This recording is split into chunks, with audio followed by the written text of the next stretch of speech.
It's Vaughan at westcottbellpottery.ca in Nova Scotia, Canada. And Jackie. There you go.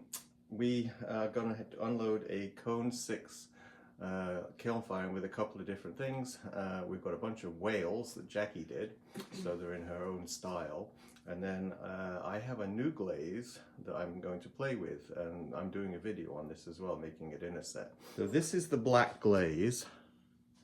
And it's a new experimental glaze I got off glazy.org, and it seems to be working pretty good. This is the first test, so I did my own firing cycle with it because it said it needs a slow cool, which I've always done. But anyway, it's 6600 black stain, 10% in this matte glaze base, and it's working pretty good. Number one. Lift him up carefully and there we go. So, okay, so this whale was glazed with the mouse gray. There's some variegated blue up here. I used wax resist in places along the top of this water spout, and let's see, I think in a few other places. I don't think it held though. I mean, it seems it allowed the difference of color, but I don't think it quite held because this would have been whiter maybe. So I'm going to just see as things come out. Then these other fish, one thing I did was I glazed them with a color and then kind of sponged some of it off so that the texture would show up, and then lightly put in another color. So they're kind of, this one's sort of brownish and these two are greenish. The little one is greenish also. So there's a difference, the color of the fish to the whale. And then I also spattered some glaze along the bottom edges to give the whale a bit of shading. I don't know if that can quite show up on the video, but there's a little bit of shading around the edges of the whale. This one's pretty warm to pick up. Well, let's just go with this one first then. This is from that video I did trying to make Cone 6 slips. This was the last piece that I did as a sample, where I literally had the natural color of the clay, and then I slipped the whole thing over a textured surface with white slip, and then sanded it all off, so you had the highlights in natural clay and the recessed areas in the white slip, and to accentuate the actual texture basically. And I think it worked really good.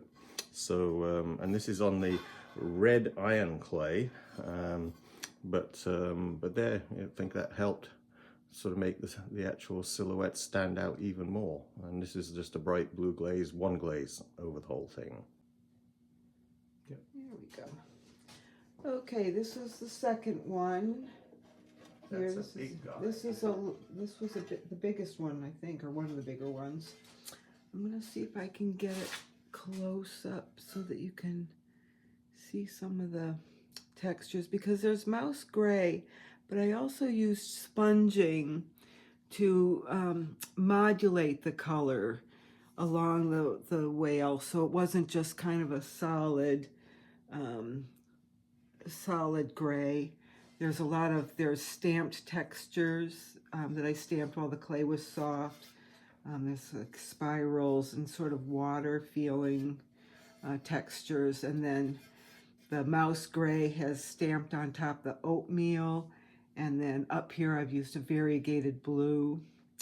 All along this water I had wax resist, so there's places where some of the other color that was under the wax kind of outlines the top there, and then the sail of the boat here has folk art white.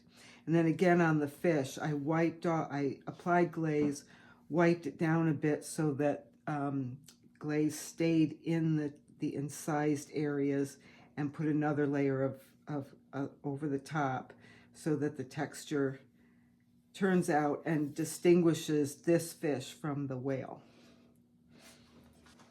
Here's a smaller whale. And this one I used more like a, let's see, first a layer of the bright blue glaze and then variegated blue on top. And the top of the whale, where he's sort of coming out of the water, this time I just kind of reversed the color logic, is the mouse gray. And once again, when I did these fish, actually you can see it really good on these ones, they turned out really good, is I glazed them, wipe the glaze down so that it stays in the little incised marks, and then sponged another layer on top so that they have a really distinct feeling, different from the whale. And this whale also has water, sort of a flowing water pattern, stamped and drawn in before glazing. None of these whales are just on a flat, untextured slab.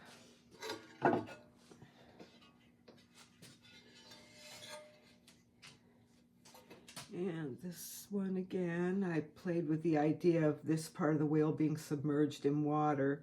So there's, and then sort of a like foamy top to the water where the whale is kind of emerging out of the water. So the top of the whale is gray, and then there's these sort of wave, like frothing wave thing, pattern. And again, there's like water textures in there, and a bit of oatmeal around here just to give the fish a bit more feeling of volume.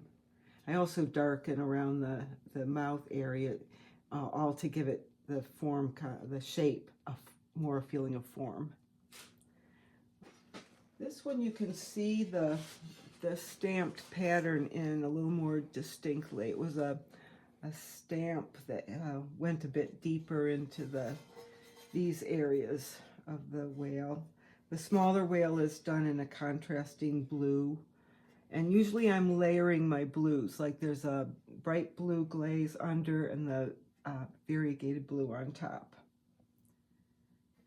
And then this is mouse gray, but I'm kind of stamping in a very textured way some oatmeal on the bottom. This was just a commission for a name plaque for a house, done in the speckled clay, which is what we make the fish out of, and they survive completely outside. And I just used black underglaze to write the havens on there. I'm not quite sure why the comma faded out there, but I'm going to have to paint that in over the top. But that's just, you know, it's made a little thicker so it's much more durable outside. But that's my clear glaze, which in this instance worked really good. So anyway, commission. Somebody wanted a large bread bowl to make bread dough. Blue on the outside with oatmeal on the inside, which will look really good for a bread dough piece. Speckle clay again, $4.55 from Pottery Supply House in Toronto. So I gave her two choices. Made a shallow version of it and a taller version of it. So we'll see which one she likes the best. One of my regular brew bowls. Yes, you've seen this many times before, these pieces. The color variation works really good. And then a whole bunch of these, because this is that commission I do for the local coffee house. I've mentioned before, if you can actually hook up with a coffee shop next to you and make their mugs for them, and then they serve in them and they also sell them in the shop. So it's a nice little sideline for your business. Well, it's Christmas Day. Everything came to a close yesterday afternoon, and we had a good day for Christmas Eve. And today we decided just to be peaceful, take a rest, and just kind of go for a long walk. So we've done Riz's Beach, which is the beach I'm showing you here, which did get quite a bit of damage in the hurricane, but they've trimmed a lot of the stuff back now. It's still pretty damaged, as you can see, but it's still beautiful. And so we're going to show you some Christmas trees in a minute, and you know, enjoy looking at them, because all the kids in the neighborhood pick a Christmas tree that's in the woods and they just decorate it with found objects and regular ornaments and stuff, and they do it every year, so it's kind of a tradition. But we'll get to that after we've seen these peaceful scenes at the beach. Enjoy. It's hard to imagine, but in the storm where I've just been recording all this damage to the beach and everywhere, the waves were crashing into the trees up there. So this is the first time we've walked this beach since the hurricane.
Okay, we're almost done with the Christmas trees. I thought that would be nice for you to see, because it's like a nice fun thing for us to do every Christmas day, to walk through the woods and see Christmas trees. And now I'm going to show you some highlights from a kiln I just unloaded, the last one before Christmas. And the pieces turned out pretty nice. The glaze combinations were done from pouring the glazes over the bucket, so it just pours and goes right back in the bucket basically. And this is a new black glaze you'll be seeing more of in the future. But there's a lot of chattering in these bowls, and of course my usual glazes, which I just gave out in recipes like 1 or 2 videos ago, so you can actually get some results that you know will work. But I hope you enjoy looking at these. It's been a wonderful year. It topped off with that workshop in Newfoundland, which I really enjoyed, and the year as a whole has been good for sales. And we had a bit of a rainy spot, and then we had all those forest fires in the spring, and that's very unusual for Nova Scotia. But in the end, I think the year was pretty good. We had nice warm weather, and it actually. I think the gardens look beautiful. I mean, you can see from my flower pictures in the summer months during the videos, we had a really great flowering season. So Merry Christmas to everybody, and Happy New Year coming up. And I hope you stick with me for some videos in the new year, and we'll see what stuff we come up with. Hope you enjoyed the black dinner set, because I really enjoyed doing that black glaze combination. So Merry Christmas again. Bye.